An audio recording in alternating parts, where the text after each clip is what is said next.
Welcome back to 17 News at Noon podcast, where we share your news on your schedule. Working in the spirit of the Golden Empire, this is 17 News at Noon. Good afternoon, and thanks for joining us for 17 News at Noon. I'm Nicole Gitsky. All right, now to our top story. A man is dead and another injured in a crash on Interstate 5 near the Grapevine. According to California Highway Patrol, it happened around 3 a.m. Sunday on northbound I-5, just north of Grapevine Road. CHP says a man was driving a Nissan at high speeds, approaching a semi going roughly 55 miles per hour. For unknown reasons, the Nissan failed to slow down, crashing into the back of that semi. When crews arrived on scene, they found the driver of the Nissan pinned and unconscious. He was pronounced dead at the scene.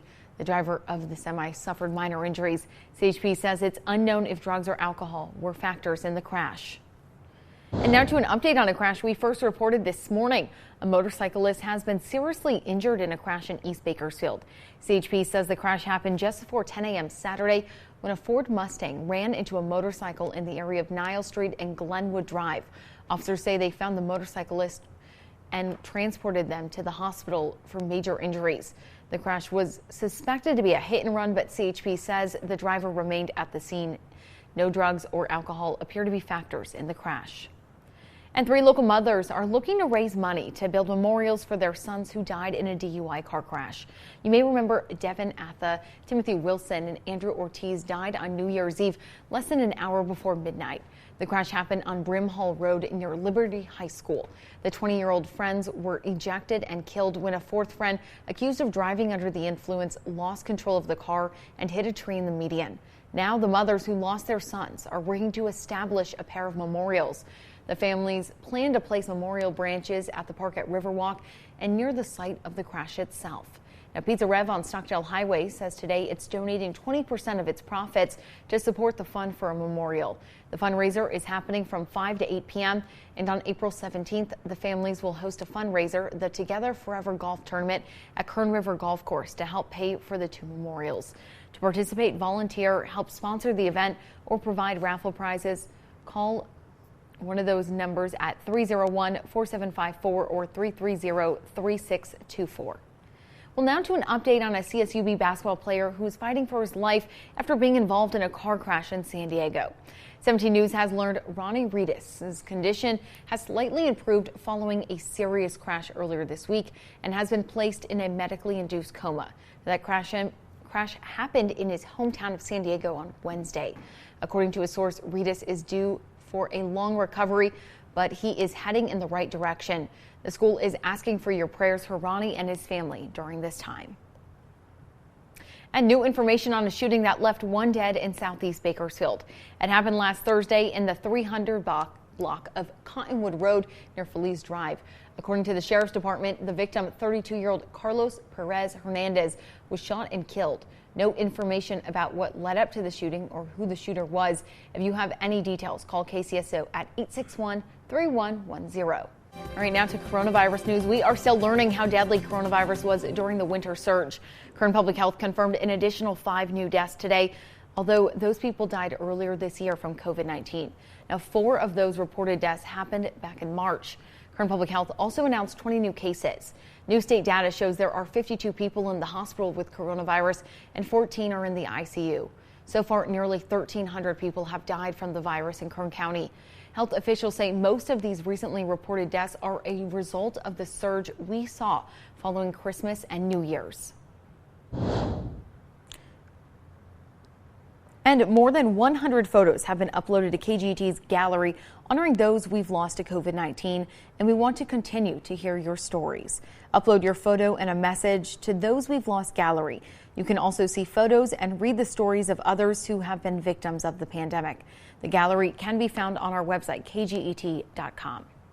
Now to some good news. The vaccine rollout here at home continues to increase, with state data showing Kern County has distributed more than 300,000 doses of the COVID-19 vaccine. On Friday, Kern County administered a high mark of more than 9,000 shots. That's 1% of people in Kern County receiving a shot in just one day. More than 8,000 vaccines were given on Thursday. Governor Gavin Newsom visited the mass vaccination site at CSU Bakersfield on Friday, where he praised CSUB, Kaiser Permanente, Adventist Health, and Dignity Health for their work in operating the vaccination site. Newsom called it one of the finest vaccination sites he has seen throughout the state. And appointments to receive the COVID-19 vaccine are available for this week at Cal State Bakersfield. Anyone who meets eligibility qualifications is encouraged to sign up ahead of time, but the university says walk-ups will be accepted. The site is open 7 days a week. You can sign up for a vaccine appointment using the state's website, myturn.ca.gov. You can also call 833-422-4255 to schedule your appointment. Well, Kern Public Health has expanded the list of those who qualify for the COVID-19 vaccine. Anyone age 16 and older can now get vaccinated. Public Health announced the change this morning.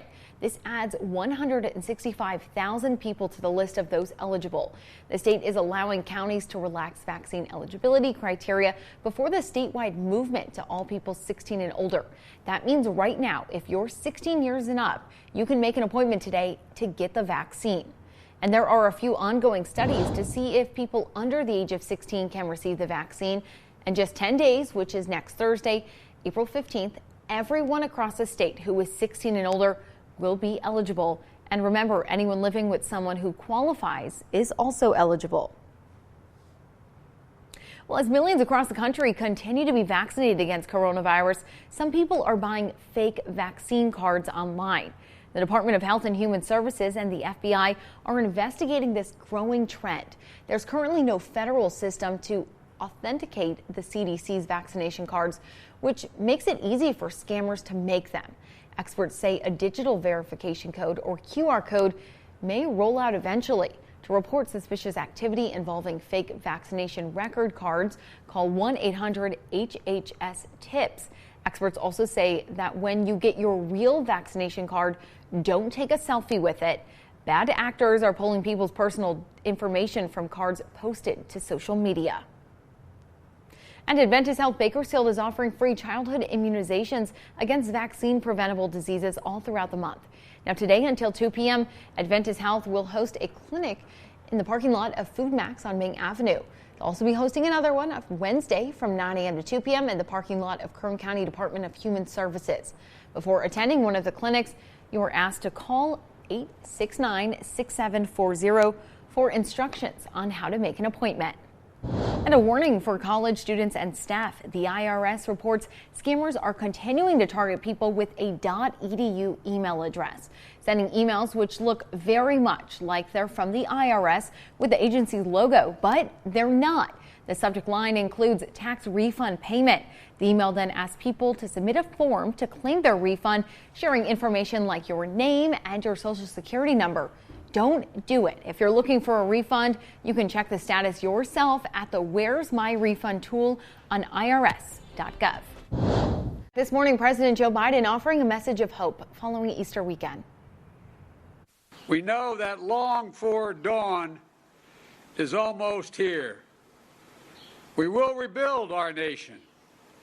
We will re-engage and reimagine what we can be. We'll remember that with faith, hope, and love, anything is possible. And we look forward to next year when the White House will ring with joy of the season once again, and there'll be an Easter egg roll, God willing. This would have marked the 143rd White House Easter egg roll, a tradition that began in 1878 as an annual event for participants to enjoy festivities on the South Lawn and celebrate the beginning of spring. Instead, at the White House this year, large, colorful wooded cutouts of masked bunnies and chicks line the steps of the South Lawn balcony. Working in the spirit of the Golden Empire, this is 17 News at Noon. The 17 News at Noon podcast is a production of KGET and Nexstar Media Group. For more on all of the headlines in today's show, head to kget.com.